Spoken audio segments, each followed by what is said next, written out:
As ek kyk na die foto's van 2030 mense op 'n lughawe ergens Afrikaners wat Amerika toe moet gaan, dan krimp my siel. Want ek het dit gesien kom. Gesprekke teen Gert-Volkheid.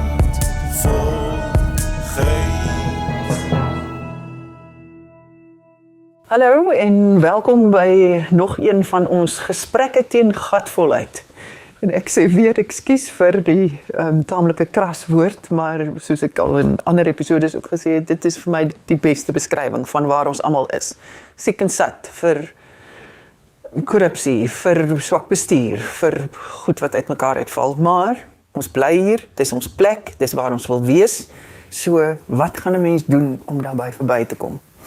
En vandag is dit vir my baie lekker dat Johan Kriegler vir ons tyd gee, want as iemand weet wat ons ontwikkel het, reg gekry het, dan is jy een regtig van daai mense wat sal onthou, hè, Johan?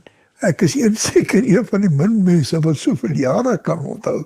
Nie Ja. omdat ek so slim is nie, maar omdat ek so oud is. Jy sê nou jy is so oud, maar dit is nie die enigste rede nie. Ek meen, dit is 'n baie besonderse rol gewees. Die eerste voorsitter van die onafhanklike verkiesingskommissie in 94 en daarna nou, wat was dit, 8 jaar op die grondwet hof? Ja, 5 jaar wat ek het tot 99 het ek die nuwe organisasie op sy voete gekry toe my trekpas gevat. So ja, dis diep herinneringe. Ruder dat ek dit sê, dis nogal interessant. Baie kortliks. Die OVK is gestig om die eerste oorgangsverkiesing te hou. Die mense het so in raas gewerk, die onderhandelaars, dat hulle nooit gedink het aan die ontbinding van die organisasie nie. En na die verkiesing, toe loop die res van die kommissarisse, en daar sit ek en 'n paar amptenare, en ons sê, nou, ons sit met al die bates wat ons moes aankoop, en huur en steel en leen, en ons het geen wetsgesag, toe het ons maar ons eie koppe gebruik, en het voortgegaan, en die OVK se sake afgehandel, en toe 'n nuwe organisasie beplan en die wetgewing reg gekry. Maar in die haas om die oorgang bewerkstellig te kry, het niemand gedink aan die dag na die verkiesing. Dit was so 'n ongelooflike buitengewone tyd. Wat as jy nou terugdink daaraan en soort van oorsigtelik, wat is dit wat ons reg gekry het? Ruda, ek dink die geskiedenis sal dieper daarop ingaan, maar my eie gevolgtrekking is dat ons gedurende die 80er jare, 70er en meer die 80er jare en die late 80er jare, het ons om die woord te gebruik wat jy die begin gebruik het ons gatvol geraak vir die spanning, vir die bloed, vir die vlamme, vir die woede, aan alle kante van die politieke en etiese spektrum was die mense reg vir oorgang. Daar was 'n gelatenheid, kom laat ons hande vat en die ding klaar kry. CODESA sou andersins nooit kon gewerk het as daar nie daardie soort van 'n politieke dryfkrag gewees het nie. En die verkiesing sou nooit geslaag kon gewees het as dit nie was vir die haas eendragtige besef by die Suid-Afrikaanse bevolking van alle kleure en geure. Die tyd het gekom, de Klerk het die tekens reg gesien, hy het sy tydsberekening was reg, ek dink hy uiters bekwaam die ANC so half op die verkeerde voet gevang, omdat hy die initiatief geneem het die vroeë 90 jare. En ons was allemaal reg vir oorgang van hun soort. Natuurlik aan die periferie van die samelewing aan weerskante, ek sê weers eintlik alle kante, was daar onvergenoegdheid en ontevredenheid en weerstand, maar die grootste gewig van die grootste persentasie van die samelewing was ten gunste van hierdie oorgang wat ons moet maak. Dis die enigste grondrede hoekom dit gewerk het. Besielende leierskap bepaald, maar die het die geleentheid gesien en so Shakespeare dit van Meleagus en Julius Caesar se mond geleerd, of miskien Cassius se mond. Ja, mens moet die gety raak sien en jy moet hom vat. Ons het die tekens gesien, ons leiers het die tekens gesien, en die leierskap geneem en die bevolking was reg daarvoor. En dit hou. Dus daar's krake en goed, het loop nie soos wat ons so graag sou wou hê nie. Maar ons is nie op die rand, ons is nie Israel nie. Ons is nie Sudan nie. Ruda, ek praat te veel. Maar jy weet ons kla hieroor, ons kla daaroor en ons kla tereg oor alles. Die land is nie in 'n toestand wat enigeen van ons dit wou gesien het. Administratief, polities, ekonomies, in alle opsigte is ons weg vol slaggate en ons lampe werk nie en ons krane loop droog. Maar as jy eintlik dink waar ons vandaan kom en wat ons alternatief was, is ons op 'n plek waar ons dankbaar moet wees en waar ons trots kan wees dat ons dit deurgehaak het tot hiertoe. Ons het, ek onthou dit, min mense onthou dit en die meeste van die mense was nie in die lewe destyds nie. Ons het afgestuur op die bloedigste rassekonflik wat jy jou kon indink. En ons het dit afgeweer. Ons het 300 jaar se neokoloniale rasses oorheersing deur 'n minderheid van 'n groot meerderheid het ons beleef, ons hele samelewing is daarop geskoei, ons hele staatsbestel is daarop geskoei, ons geestelike instelling is daarop geskoei. En dit het anders, alles moes omkeer. En ons het dit reg gekry. Die Joodse het dit met stampe en stote en kreune, maar die kraak en die knak en die knokke, ons het dit neergetrek. Ons beleef op die oomblik 'n morele en 'n politieke wapenstilstand of 'n brainstorm van 'n soort. Ons is op 'n slegte plek, ons is op 'n slegter plek as wat ons vir 'n lang tyd was.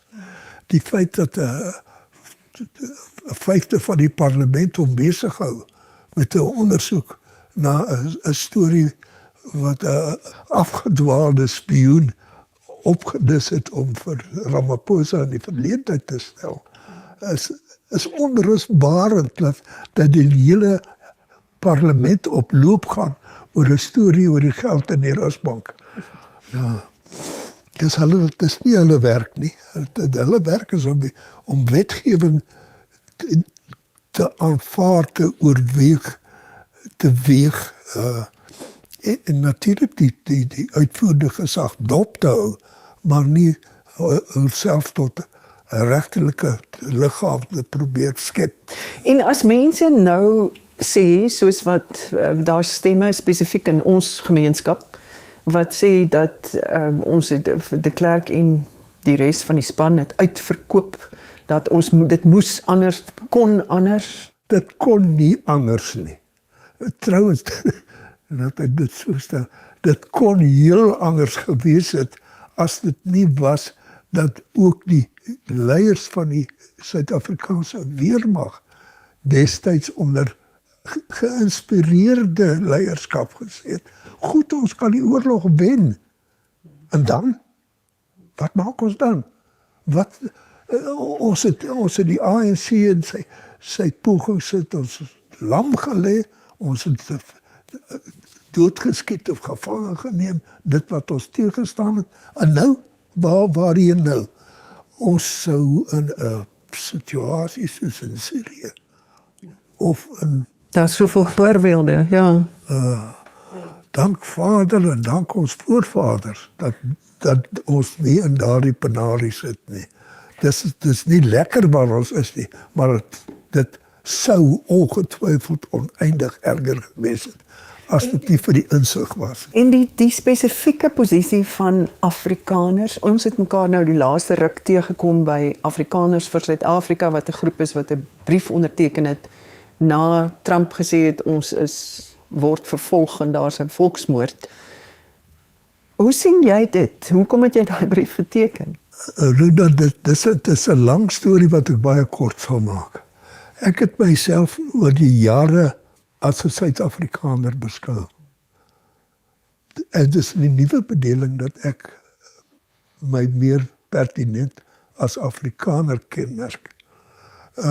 Dis omdat ons in die minderheid is, omdat ons nie hoogtyd vier en hooghartig is en alles vir onsself toe-eien nie, maar omdat ons in gevaar is as 'n kulturele groep wat ek myself assosieer weer eens met die volke, met die taal waarvoor ek lief is.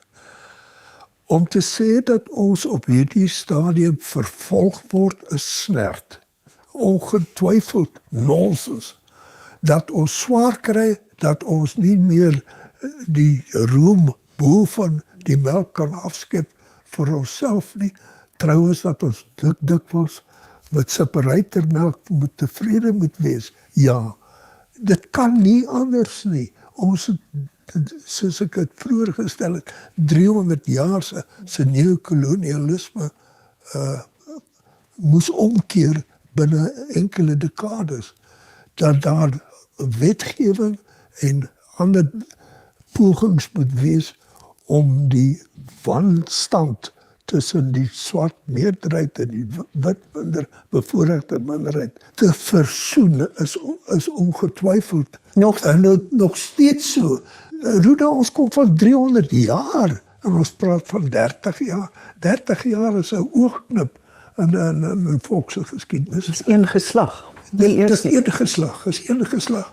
En die feit dat die ANC al starrig 'n beleidsrigting volg wat hy meen die wanstaltigheid sal korrigeer, terwyl die meerderheid blankes meen dis 'n beleid wat inderdaad aanpassing kniehalter is so. Die regering regeer nie goed nie, regeer selfs teoreties nie goed nie, maar dis die regering. Jy bedoel die gewone mense, die gemeenskap, society, is iets anders. Is 'n hele ander storie. Maar jy weet, in hierdie einste huis het 25 jaar gelede 'n jarelange getroue ANC leierfiguur vir my gesê, die blankes moet hulle sterre dank vir die ANC, wat eintlik 'n soort van 'n borsbering tussen ons en swart woede is. Het ek gesê, maar die praat nonsens. Maar die feit van die saak is, ons kan baie erger afwees as wat ons is met die huidige lot. Hulle loop ten minste nie in die parlement met uniforms rond om te wys hoe kragtdadig hulle is nie. Of jy nou 'n rooi uniform of 'n kaki uniform dra, dis eintlik onbestaanbaar met 'n demokratiese bewind. Dit praat van krag, dit spreek boekdele oor die inherente woede wat daar nog steeds agter mense is. Dis nie politiek wat hulle voer nie, is 'n vryheidsstryd nog steeds. En ek dink ons Afrikaners weet waarvan ons praat.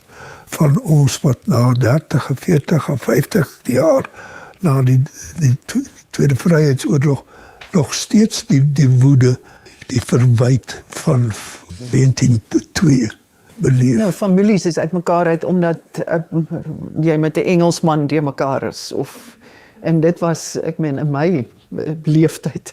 So dit het nie vinnig verbygegaan nie. Maar terwyl ons praat van die parlement en die stelsel en so aan, ons het nou verkiesings wat vir ons voorlê in November. Kan dit hierdie, ek weet nie wat om dit te noem nie, hierdie soort van moeras waarin ons is op die oomblik, kan dit die begin wees van 'n uitkom daaruit?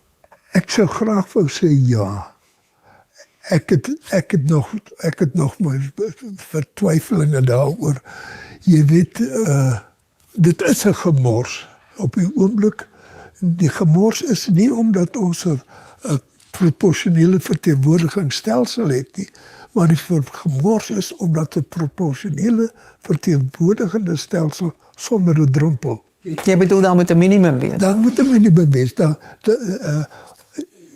Ek gaan terug na 93 toe die onderhandelingspartye begin mekaar raakvat en hulle het gesê 27 April gaan ons verkiesing hou. Dis 'n jaar tevore reeds bepaal. Ons in die kommissie is nie 'n opsie gegee nie. Dis 27 April aan Marsbottel. En met daardie ywer, daardie stuurkrag Dringendheid. het van die besonderhede agterweë gebly. En die kiesstelsel is nie werklik in detail deurgedink by CODESA nie. Daar is gesê, omdat dit noodwendig so moet wees, dat dit proporsionele verteenwoordiging moet wees. Daar was nie tyd vir 'n kieserslys opstel en stemdistrikte afmeet en 'n verkiesing te hou soos ons dit in die verlede gedoen het met kandidate per kiesstaf. Dit was onmoontlik. Dit kon nie dit. So dit was eintlik 'n praktiese keuse. Dit was 'n beginselkeuse. En hulle het nie op daardie stadium die detail deurgedink. Ja. En nou sit ons met mense in die parlement, die voorsitter van die komitee wat moet ondersoek instel na wat Fraser se stinkstorie van destyds tot gevolg het. Verteenwoordig eintlik niemand nie. Is een party, twee party nietige minderheid. 1%.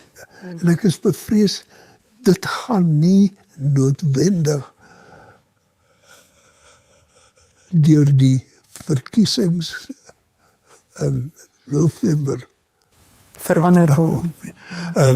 Tegnies kan dit in ieder geval nie, maar het gaan nie om die volksraad van die parlement nie, dit gaan om die plaaslike bestuur, maar dit het 'n invloed op die nasionale politieke ingesteldheid en ons gaan steeds 'n paar groot enkele werklike partye hê en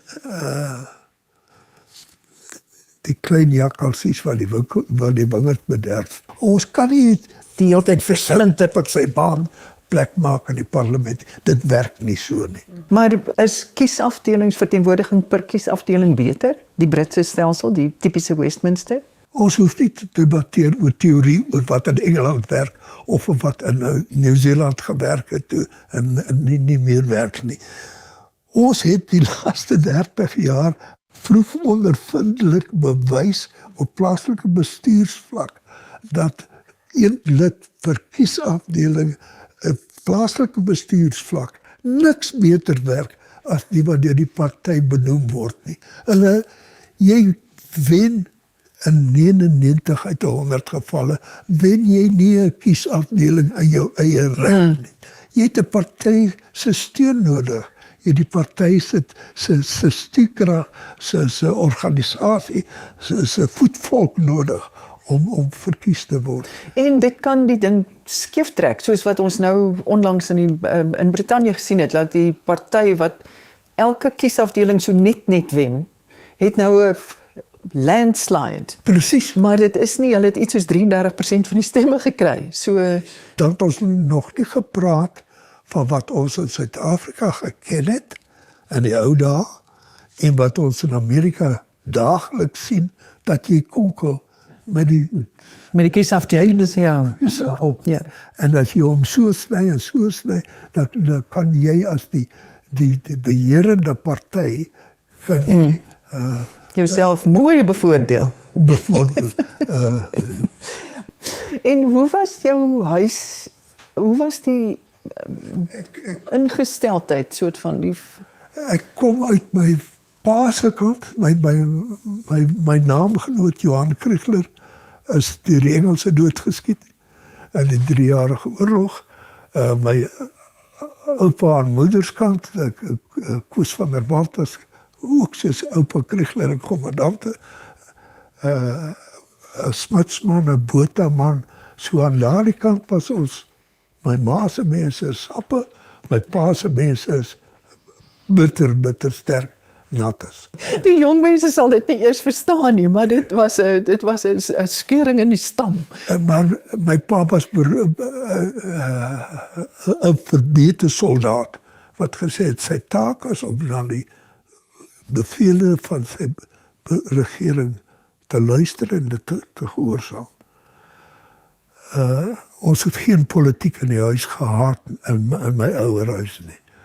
Maar met die bewindswisseling van 48 is die hele weermag op sy kop gekeer. Die generale staf van die vorige tyd, die boonste kaders is verwyder, afgedank, die buiteland ingestuur as gesante, onder andere my pa was toe Amerika toe gestuur. En ek self in die lewe begin, die beroepslewe begin as 'n kadet in die weermag, in die verstaande mag. Ek sou 'n offisier word. Ek en Magnus was kamermaats in die kursus van 1950 wat begin is. Fritz Loots, die vader van die spesiale magte, was ons majoor. Ek was baie lief vir die man. Ek het hom in sy ou dag gaan besoek. Ek kom uit daardie agtergrond. Maar ek was halwe links van kleins af. Hoekom? Waar kom dit vandaan? Want daai Ek kom van Engeland af, net op die tippie van die oorlog. Toe het ek vir maande gaan woon by my Wag nou, waar is jy nou? Watter oorlog? hier op welbekend En tippie van die oorlog 39 van Ja. okay. Ja. Het ek gaan woon en my enigste boezemvriend van my lewe, Aaron Marcellella, het my leer Afrikaans praat. Ek het Engels gepraat in Engeland, toe ek het begin praat daar. En ek het Afrikaans en Sindebele gepraat as 'n nie meer 'n kleuter nie, maar 'n kleintjie, so voorskoolse seentjie. Kan jy 'n oomblik onthou wat jy besef het, maar hier is 'n stelsel, miskien toe jy skool toe is of iets, hier is 'n groter stelsel wat my en hom nou in verskillende bokse gooi. Toe ek en Aaron nie kon see toe ry saam nie, want daar's nergens blyplek vir hom nie. Hy moet of in die kar slaap, of een broek losmaak in die bosse. En ek gesê, ek het my verset daarteen, reeds Hoe oud was jy? Hoërskool? 8 jaar. Ja, so. En ek het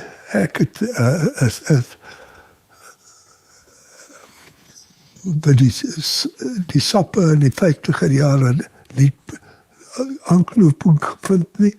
Ek het by die vrogge van die laat 50er jare Helen Suzman hulle nie aanknoping gevind nie. Dit was nie my mense nie. Ek is 'n soort van 'n kalvinistiese menseregte mens.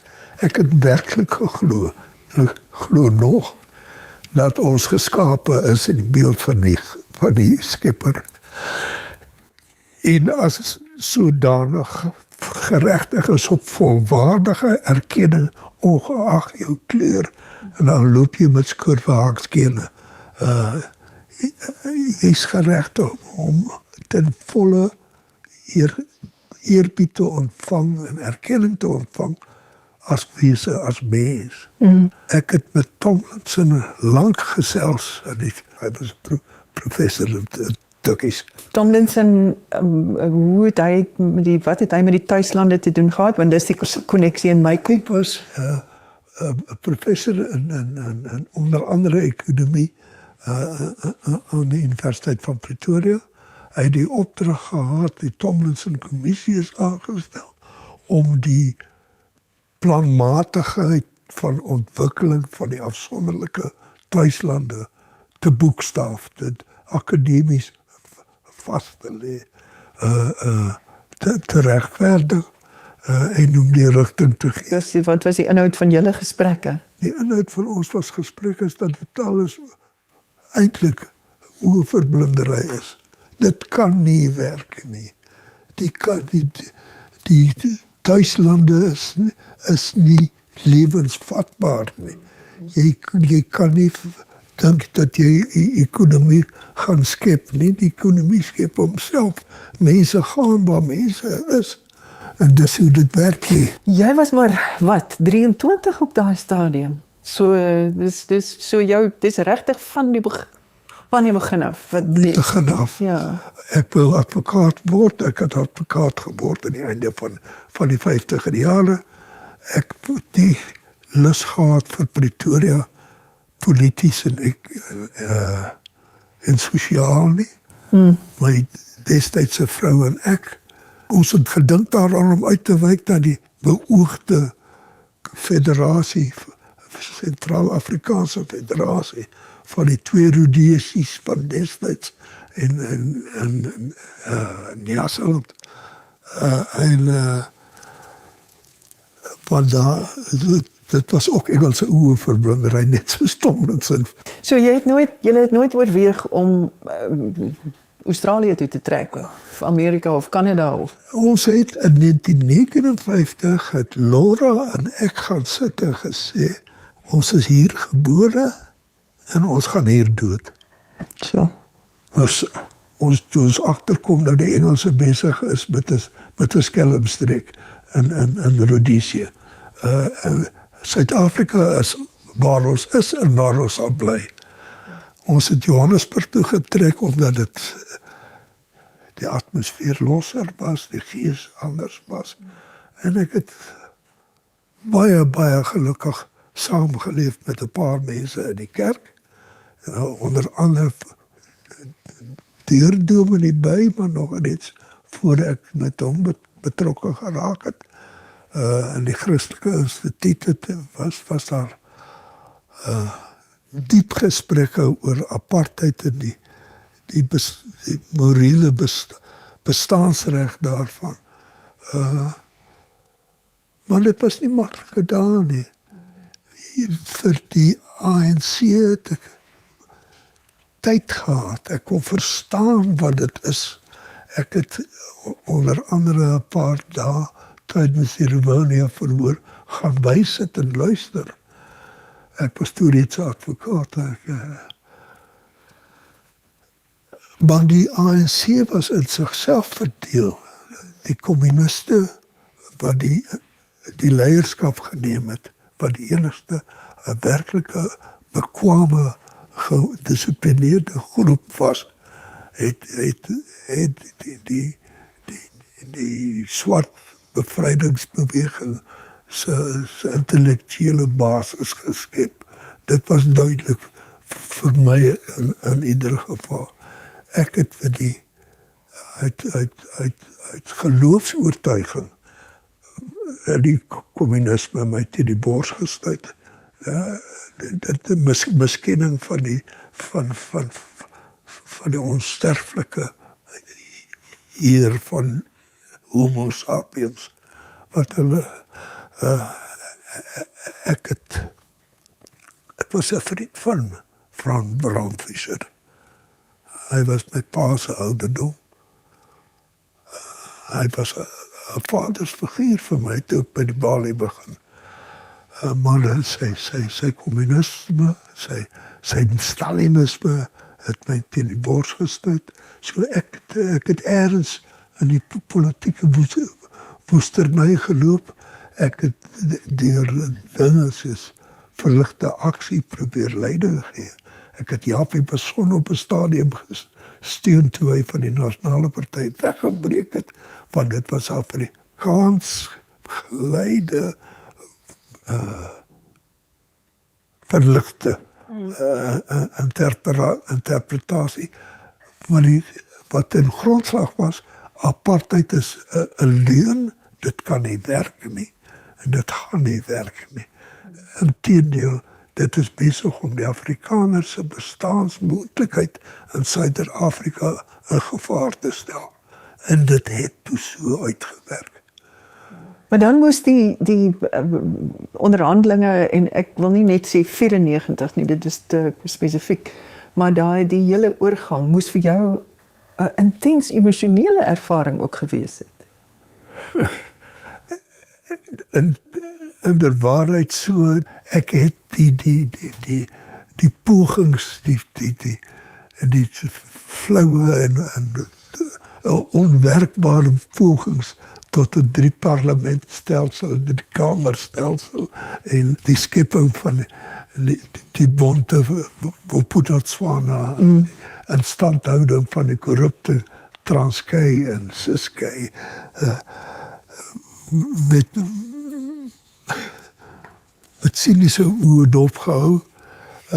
Ek het nietemin die regsorde probeer handhaaf. Ek het meegedoen aan die stigting van die Legal Resources Center.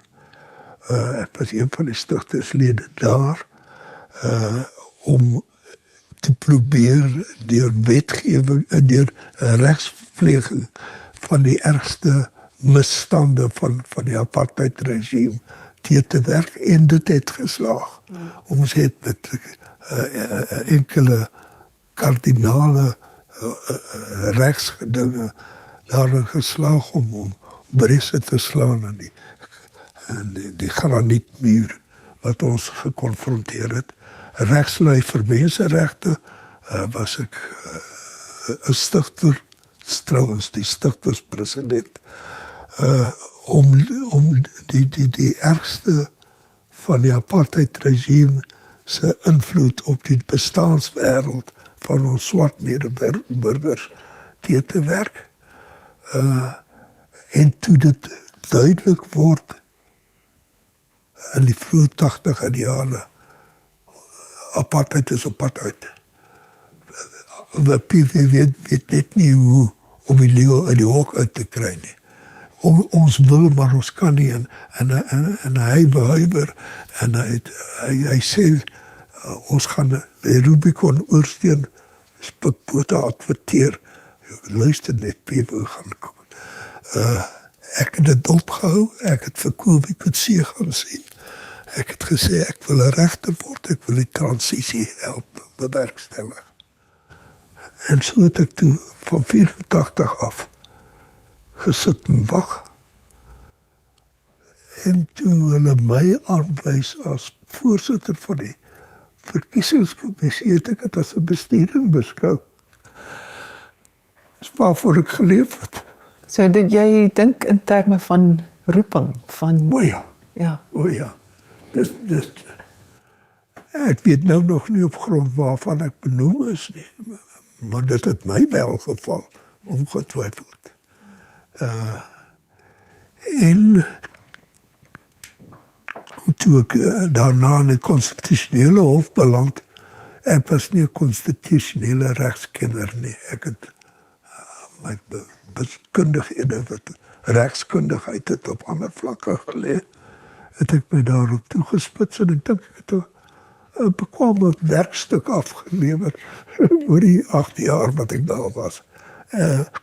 Vrugbare tye, wat was bou, jy weet die omskakeling, het op regsbasis groot eise gestel, teoretiese en praktiese eise. is miskien nie vir die algemene publiek van belang nie, maar daar was groot sinisme onder konservatiewe en minder konservatiewe regslui. Regslui is overal maar 'n bietjie konservatief oor die regmatigheid van die konstitusionele hof. Dis 'n politieke foefie. Maar julle het oor jare bewys Staan net ons regmatige status as 'n hof met die regsorde as sy basis gevestig. En ek is trots daarop. Johan, maar met daai, ek dink ons dis half deel van ons kultuur, as ek dit so kan stel. Ons is almal grootgemaak met, jy weet, jy het 'n plek en 'n plig en jy dryf nie sommer deur jou lewe nie. Wat maak 'n mens nou met waar ons nou is? Hoe leef jy om dit nog steeds op een of ander manier vorm te gee? Jy weet, ons kan fyn nie afsterf nie. Jy het dagtake, jy moet hom verrig, jy het roeping. Ek dink dit sal 'n ramp vir Suid-Afrika wees as die Afrikaners se bydrae verder geïgnoreer en verkleineer en uiteindelik uitgewis word. Ek dink ons het 'n noodsaaklike rol om te vervul in die skakel tussen die enorme groot aantal minder ontwikkeldes, nie omdat hulle agterlik is nie. As ek dit so stel, ek het baie gewerk elders in Afrika, sedert ek afgetree by die konstitusionele hof, verkiesingswerk gedoen en doen tussenlande in Afrika en in die Verre Ooste en die moslimwêreld. Die verskil tussen die bekwaamheid om leiding te neem onder Suid-Afrika se groot swart gemeenskap is ons skuld. Ons het hulle medeseggenskap ontsê op alle vlakke oor honderde jare. Jy en ek was nie deel daarvan nie, maar ons mense, ons voorgangers, ons voorsate het ongetwyfeld vasgeklou aan 'n miskenning van die verantwoordelikheid van swart mense in Suid-Afrika om deel te neem aan die bewind. Ons weet dat in 1910, trouwens reeds in 1904, 1905, toe daar beslis word oor selfbeskikking vir die vorige republieke, die een ding waarop ons mense, ons boere staat gemaak het, is gestaan het, is geen politieke reg vir swartes nie. Ons het dit in die grondwet ingebou, ons het dit oor die jare heen daarna op konstitusionele vlak verstewig. Die bietjie liberale toegewings wat in die Kaap-provinsie bestaan het om by die ou regime voor uniewording het ons teniet gemaak. Ons het in die 50er jare die ontwikkeling van demokrasie onder ons kleerlingbevolking die nek ingeslaan. Ons het die regsorde verkrag om hulle van die kieserslyste te verwyder, nie om enige wetlike of prinsipiële of morele grondslag nie, maar om die eenvoudige rede dat hulle SAP gestem het. Dit weet die Kaapenaars tot vandag toe. En dat die mense soos die werklike volksleiers van ons uit die Kaap-provinsie die leiding geneem daarmee, kan ons nie verskoon word nie. En as ons vandag swaar kry, dan moet ons teruggaan na destyds toe en sê, miskien is ons nou besig om te erf, of te oes dit wat ons gesaai het. Sondes van die vaders word besoek aan die kinders. En trouwens in 1976 het die studente dit, die swart studente dit vir ons op die voorkop geskryf. Julle dwing ons om julle taal te praat. Julle druk dit in ons keelgate af. Ons sal julle terugkry. Dis toe die ANC sy nuwe stuurkrag gekry het. Toe die duisende jong uitwekelinge van Soweto en ander swart townships buiteland toe gevlug het, omdat die veiligheidspolisie op hulle spoor was. Maar so ons het as Afrikaners nog 'n rol om te speel, 'n plek om te vul. Ons ken die wêreld. Dis net so seer ons land as wat dit enige swart Suid-Afrikaners in is. En ons het 'n vaardigheid, ons het 'n kundigheid en ons het dit 'n bevoederdheid. En ons het hoofsaaklik 'n kalvinisties gedrewe werksaamheid. Ons het nie Tukkies gestig en Stellenbosch gestig en die Reddingsdaadbond gestig, General Mining en Rupert geskep en om te niet te gaan. Ons ken ook die politiek. Jy bedoel die politieke spel. Die politieke spel op 'n besondere vlak. Ek dink ons was tot vandag toe beter daartoe in staat om te verstaan as 'n mede-Afrika-stam van 'n soort. En ons kan in die mengpolitiek, die skuif en meet en pas en toegee en aanpas, dink ek het ons 'n onmisbare rol om te speel. Dit is vir my tragies dat mense opnuut dink daaraan om hulle te onttrek aan die openbare lewe. En die bestaanswêreld waarvan ons almal afhanklik is. En dit is verstaanbaar van die ANC het oor 30 jaar 'n eenpartybewind gevoer, soos die Nasionale Party dit vir 40 jaar gedoen het. Ons het eintlik tog nooit te veel partydemokrasie in Suid-Afrika gehad nie. Jy weet, ek het in my lewe, en ek stem nou al oor die 70 jaar, nie een nasionale verkiesing gewen nie. 'n lewenslange opposisie man. En ek dink dis ons rol, ja. Ja. Wel, dit klink vir my waarmee ons eindig is op Saalburgers. Dis daar's werk om te doen en ons moet 'n manier vind waar jy ook al is om dit te doen, want jy het iets om by te dra. Ja, kan ons weer 'n bietjie woordspeling doen. My oupa hulle was bittereinders. Ons is nou betereinders. Nou ja, toe. Ek dink ons kollegas Skalk en Johan gaan vir jou dankbaar wees vir daai plank wat jy hulle gee. Nee, maar ek dink dit is so.